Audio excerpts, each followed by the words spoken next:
This is Rollspite125, back for yet another great reaction.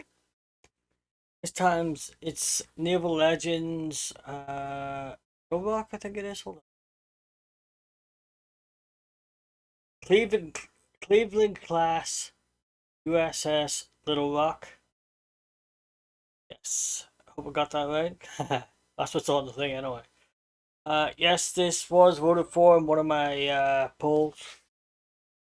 I've taken the habit of if anything is voted for, even if it's just one vote, I will do it eventually. I'll do the things in the order of how many votes they get. One with the most votes goes first, obviously. I think this one was neck and neck with the Superman Batman one. I just did the Superman Batman one first because, well, I wanted to be honest. Yeah, that's all it is. Uh, yeah. So I know that some of you like the Naval Legends one. I haven't done one in a little while. Thought it'd be a nice little thing for you to do. Somebody voted for it a few times, so sorry, some of you voted for it a few times, so I thought, yeah, definitely have to do it. That way everybody gets a little bit of something of what they want, and hopefully everyone will be satisfied. I'll be putting up another poll soon, and that way, while I'm editing this one, you guys can choose the next one. Looking forward to this one. And I know I don't really do well with the ship information, like the guns it has, and the birth and all this, and the distance it can travel and all. I'm not really interested in that sort of stuff. You know, you sort of have to have a real interest in that sort of naval sort of stuff. You know, I just don't have that interest. You know, but I love the historical stuff. You know, the information they give you about the people who used to be on the ship and all this, and the insides of the ships and things like that. There, yeah, I like that. I like that stuff. So, okay, let's jump in. Yeah. They were designed to be the best. They met enemies face to face, endured tragedies and enjoyed victories. They went down in history due to the bravery of their crews. They are the ships that deserve to be called Naval Legends.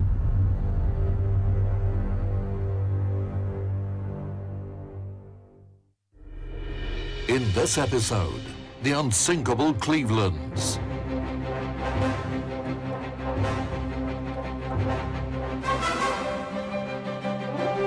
One of the sites in Buffalo, New York State, is USS Little Rock, stationed at the local Naval Museum. It is the last remaining Cleveland-class light cruiser. Built in great numbers, these ships boasted good survivability and were considered the heaviest light cruisers in the history of the U.S. Navy. In the 17th, 18th, and first half of the 19th century, a cruiser was not a ship type. It was just a light ship. Could be a frigate, a brig, a brigantine. Their mission was to disrupt enemy communication lines. What is a naval battle about? Somebody wins and somebody loses. Then you should make use of the victory accordingly, which means disrupting enemy communications. And these lines are all over the ocean, as enemy ships are crisscrossing here and there. So your cruiser should be crisscrossing here and there too. She would go to the north, go to the south, go to the west, go to the east. This is where the word cruise comes from. She makes crossings, chasing enemy ships.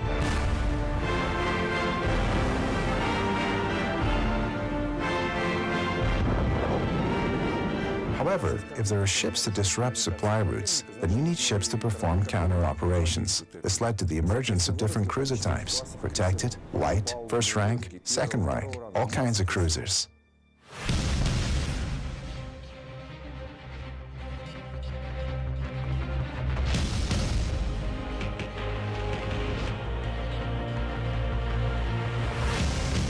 As you see behind us is the USS Little Rock. She's a light cruiser.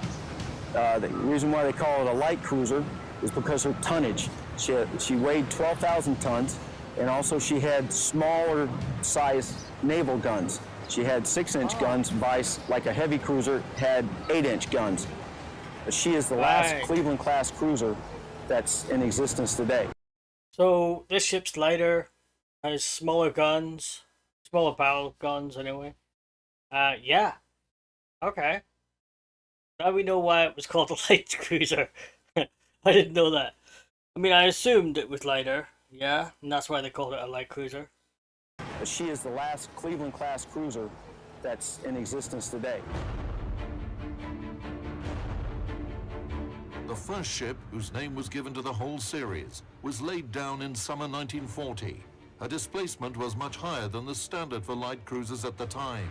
For this reason, the Cleveland-class ships are sometimes called heavy light cruisers. The Americans realized that their key opponents were across seas and oceans. Consequently, to disrupt enemy communications, you had to cross either the Pacific or the Atlantic Ocean. So they needed a big ship with a large displacement, high self-sustainability, and powerful armament.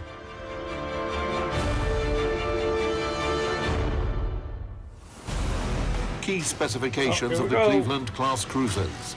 Total displacement up to 14,300 tons. See, this is the stuff I know nothing about. 3 inches. Speed, 65 feet I'll just 7 try to look inches. interested. Draft, 24 feet 7 inches. Armament, primary armament. 12 Mark 16 guns in 4 turrets. Caliber 6 inch. Dual-purpose artillery. 12 Mark 12 guns. Caliber 5 inch. Anti-aircraft artillery. Different ships of the series were equipped with up to 28 Bofors and up to 20 Oerlikon autocannons. Armor. Armor belt and conning tower. Obviously, up the to bigger 5 ships inches. have more armaments on them. Deck, You know, 2 inches. Big, you know, more anti-aircraft Turrets, guns, up to more 6.5 turrets, inches. more all this here. You know, but I'm sure there's some packs of wallop Air that are all the group, same. 4 float planes. Nice. Maximum speed, 32.5 knots. Cruising range, 11,000 nautical miles. Oh, that's a lot. Building the Cleveland-class cruisers was a challenge for U.S. industry. 30 ships were ordered before the United States joined World War II. And after the attack on Pearl Harbor, the dockyards received orders for 20 more cruisers. Yeah, the United States was obviously gearing up for war. You know what I mean? I heard that the president at the time, I can't remember, was it Roosevelt? Something.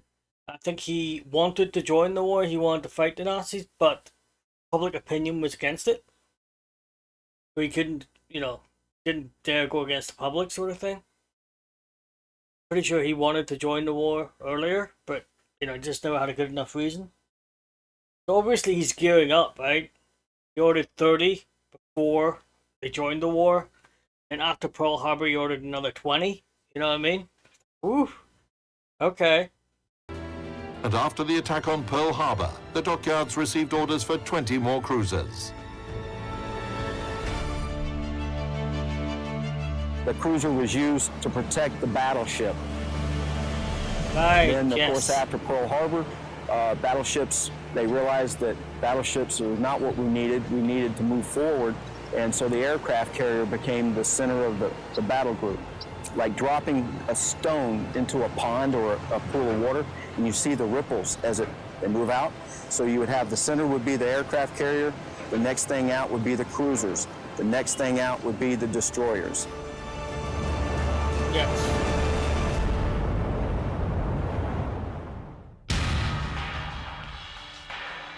Since the Cleveland-class cruisers were constructed during World War II, the U.S. Navy wanted to have them armed as heavily as possible.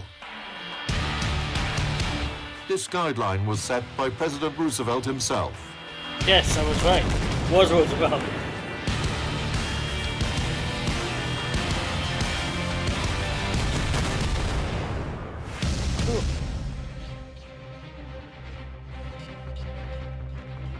Besides the primary armament, which consisted of powerful 6-inch guns, the Clevelands also featured formidable anti-aircraft artillery. 12 5-inch dual-purpose guns and up to 50 Bofors and Oerlikon barrels could surround the ship with a wall of steel, and not a single enemy aircraft was able to breach it. When Cleveland was being designed, there were debates about whether it was reasonable to install guns of such close calibers, 6 and 5 inches. Some people were saying the cruiser should have only 6 inches. Why do we need the 5 inches? Others insisted on having only 5-inch guns. On paper, 5 and 6 inches look virtually the same. But the point is that a 6-inch shell weighs twice as much as a 5-inch one. So it has a much greater impact on enemy ships, a much greater destructive force. President's instructions were fulfilled with the utmost diligence. Virtually the whole deck was dotted with gun barrels. Nice.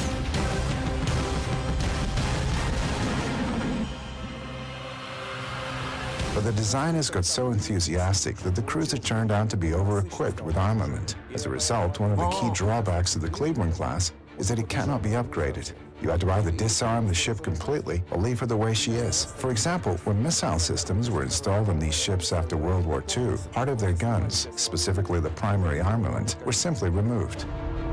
Currently in her configuration now, she only has one 6.6-inch turret and one 5-inch gun. All the rest were removed. But she did keep her 6-inch gun. She actually has the only 6-inch gun left in the world. That's interesting. And you know why? As the decades move on, right? Technology gets better. They came up with missiles, obviously, and they just completely replaced the armaments. Yeah, missiles are the wave of the future. Yeah, they're the most powerful thing we have at that time. So it's like, oh, get rid of all these guns, but keep the 5-inch. Is the 5-inch? Yeah, and the 6-inch, and that way, you know, you'll have something to fight off aircraft with. You know. But they needed missiles, because missiles are, like I said, the weapons of the future, and the current ones we use today. Right? Yeah, it's interesting to see how things change, you know, as technology grows and it gets better, and completely upends everything, to be honest. And she actually has the only 6-inch gun left in the world. However, Cleveland's above-water hull became heavier, and this affected her stability, an important parameter for ocean vessels. The ship's angle of list was limited to 23 degrees, which was a minor drawback for the project. It was compensated by the other seagoing qualities of the ship. Despite a lack of stability, the cruisers demonstrated superb survivability during the war. The key factor here was not the ship's design, but the excellent work of their damage control parties. The cruiser receives damage, even when it's critical, and in just a few seconds, everyone is running, taking measures, doing their job. And after some time, a ship that was going to sink in 15 minutes is back on an even keel. Her engines are running, and she is sailing again, sometimes even continuing to fight. Wow. A good example is cruiser Houston, which was severely damaged by an airdrop torpedo in October 1944. All her engine rooms were out of order. The ship took on 6,000 tons of water, almost half of her displacement, but remained sailing. Her team had saved her. 6,000 tons? That's crazy. The most interesting thing is that the first torpedo damaged the hull, and the whole engine room was filled with water. When the ship was being transported to the Hawaiian Islands, she got hit by another torpedo. As a result, having a displacement of 13,500 tons, Houston took in so much water that her displacement became almost 21,000 tons. In other words, she was completely filled with water, but she made it to the port. It's crazy. So good. I love those little scenes, you know, little like game scenes, you know. Used to play World of Warships a little bit now and again when I was streaming. But yeah, I love those like you can tell they're like graphics, like game graphics or whatever. It looks really good though. Yeah.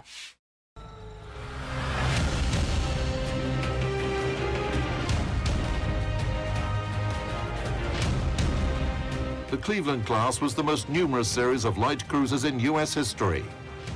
A total of 27 ships were built. Every 3 or 4 months, new cruisers were commissioned and sent straight to the war. By 1943, the Americans seized the initiative in the Pacific Theater. The Japanese assumed the strategic defense. By that time, they had captured almost all islands in the Western Pacific, up to the coast of Australia.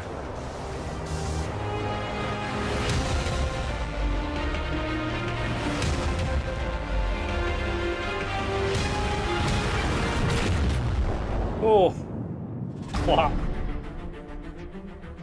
The United States launched an offensive on multiple islands with Japanese garrisons on them, ready to defend to the last breath. But the Americans were not going to capture them all. They applied the so-called island hopping strategy, capturing only the islands that were of strategic value for further offensives. The US did not seek to destroy all Japanese garrisons on the islands. It was more important to secure the right bridgehead, no matter whether an enemy force was there or not.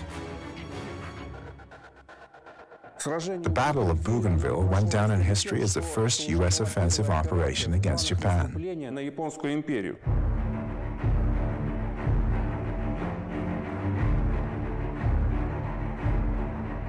The Bougainville campaign was part of this offensive, part of the island hopping strategy.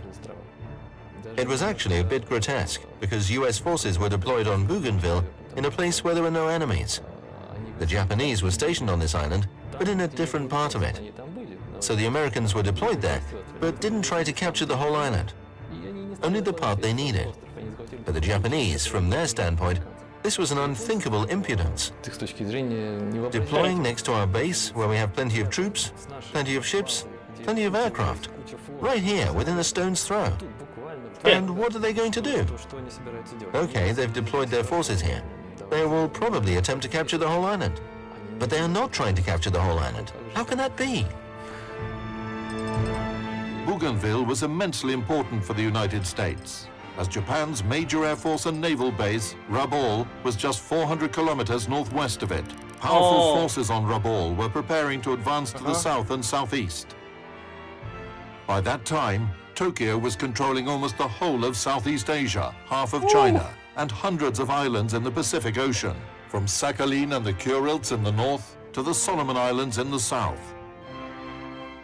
The Japanese suddenly saw that the Americans were at their door, next to their most powerful naval base. Something had to be done. Everything they had at hand, all cruisers and destroyers stationed at Rabaul at that moment, was sent to Bougainville. In the evening of November the 1st, 1943, an imposing Japanese squadron left for Bougainville. It consisted of heavy cruisers Miyoko and Kaguro, light cruisers Agano and Sendai, 6 destroyers and 5 transport ships carrying 1,000 troops. The Japanese force was to land on the island and defeat the US Marines, who had just been deployed to the coast of the Empress Augusta Bay.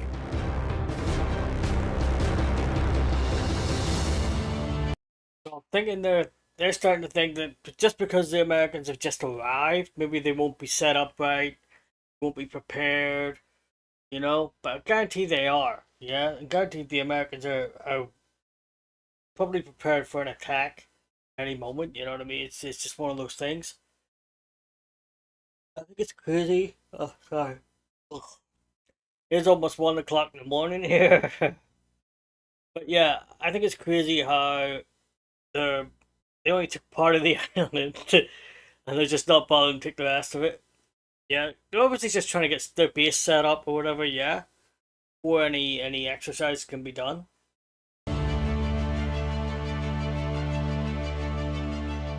As soon as the Japanese ships left Rabaul to counter the U.S. landing, the Americans were aware of this. Yes, They took all their landing assets away from the coast, Oh, where the Japanese ships were expected to attack them. Instead, the Americans put forward their escort ships, 4 Cleveland-class light cruisers and 6 destroyers. The whole thing happened at night, and it was night when the naval battle took place, a classic naval battle of World War II. Late into the small hours, a column of Clevelands was moving along the coast of Bougainville. The US cruisers were in front of the Empress Augusta Bay when at 2:30, their radars detected a Japanese squadron comprising 6 destroyers and 4 cruisers. The US force, led by Admiral Merrill, deployed into combat formation, and its destroyers attacked the enemy. At 2:46, the US destroyers made their first torpedo salvo, but the Japanese ships changed their course, and the torpedoes launched by the Fletchers missed the targets. However, the maneuver broke the Japanese formation and sent it into disarray. hey, I know the feeling. When I'm playing World of Warships, you shoot torpedoes and people just change their course, yeah? And your torpedo will miss, you're like, ah. Every time. Almost every time. Sometimes you hit them and just boom, you know? And sometimes you hit them and it did some damage. But see the ones that dodged them, you know? It was frustrating, you know, because you're trying to just hit them. And you're trying to dodge their torpedoes and all this. And it's crazy. It's a crazy game. But yeah, I know the feeling. I do. The maneuver broke the Japanese formation and sent it into disarray. This is when the Clevelands opened fire at cruiser Sendai.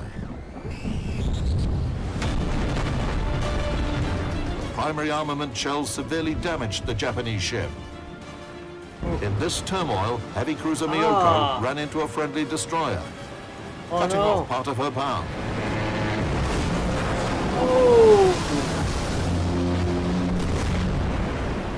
Having fired from their primary guns, the Japanese cruisers revealed themselves to the Clevelands, who immediately returned fire. The Japanese heavy cruisers suffered a defeat and retreated under the cover of darkness. That's crazy. The Clevelands came out of this night battle as decidedly victorious. But the Japanese did not give up. In the morning, they sent their ground-based aircraft to attack the Clevelands.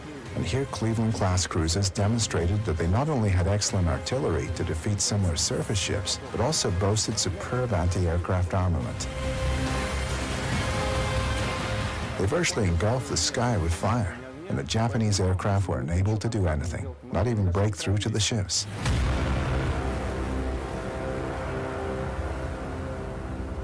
Having repelled the Japanese aircraft, the U.S. forces approached Rabaul and delivered an airstrike.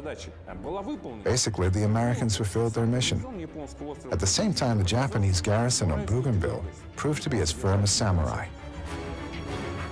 They stood till the end, till August 1945. They started breeding cows and growing vegetables there, because no more supplies were coming from their home country. They were surrounded. The Philippines had been liberated from Japan, and so forth, but the Japanese garrison stood. It stood till the end. That's crazy.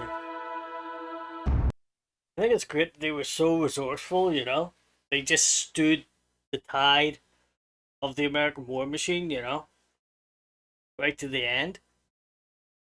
To the point where they're breeding their own they were breeding their own cars and growing their own vegetables and things just to stay alive, just to make sure they didn't starve or need supplies, you know? That's nuts, though. Like, completely cut off from your country, from your people, and just living on their island, you know? Дерзость бугенвильской операции The Bougainville campaign wouldn't have been considered daring, бы but reckless and silly глупостью и оплошностью. if the Clevelands hadn't won that battle. Американская эскадра In fact, these ships led America to victory in this war. Америки в этой войне. Захват Бугенвилля — это ключевой. Capturing part of Bougainville was a key step on the way to neutralizing Japan's major base, Rabaul. Рабау. Нейтрализация And neutralizing Rabaul was an important step towards other islands, towards Japan itself, towards victory in the war. к войне.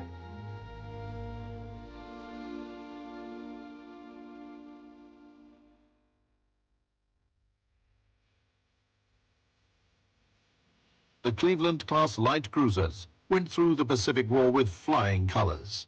Some of them were seriously damaged in battle, but none were sunk. Battered and burnt, Cleveland successfully repelled air raids, sank Japanese ships, and shelled enemy positions on countless islands.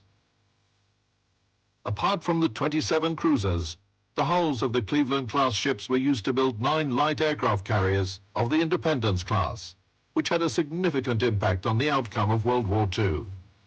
In the post-war period, some Clevelands were equipped with cruise missiles and stayed in service in the US Navy in a new capacity. When you read about the history of the Cleveland-class cruises, it may seem like they didn't do anything special during World War II. Some battles, some operations, some damage. There's no glory. But the real war is about hard labor, hard everyday labor. And the Clevelands were the ones who took it upon themselves. It's the best light cruiser project of the United States. They were everywhere. Look at any more or less significant battle of the war. Clevelands were there. They were the real workhorses of the U.S. Navy.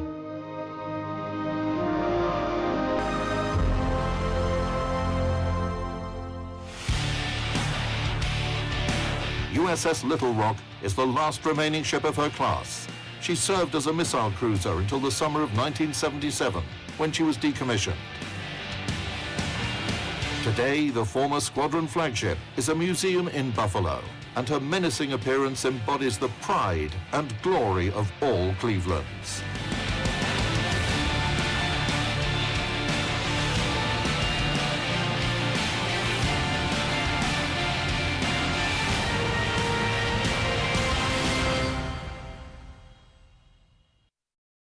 Okay, that is the end of the video.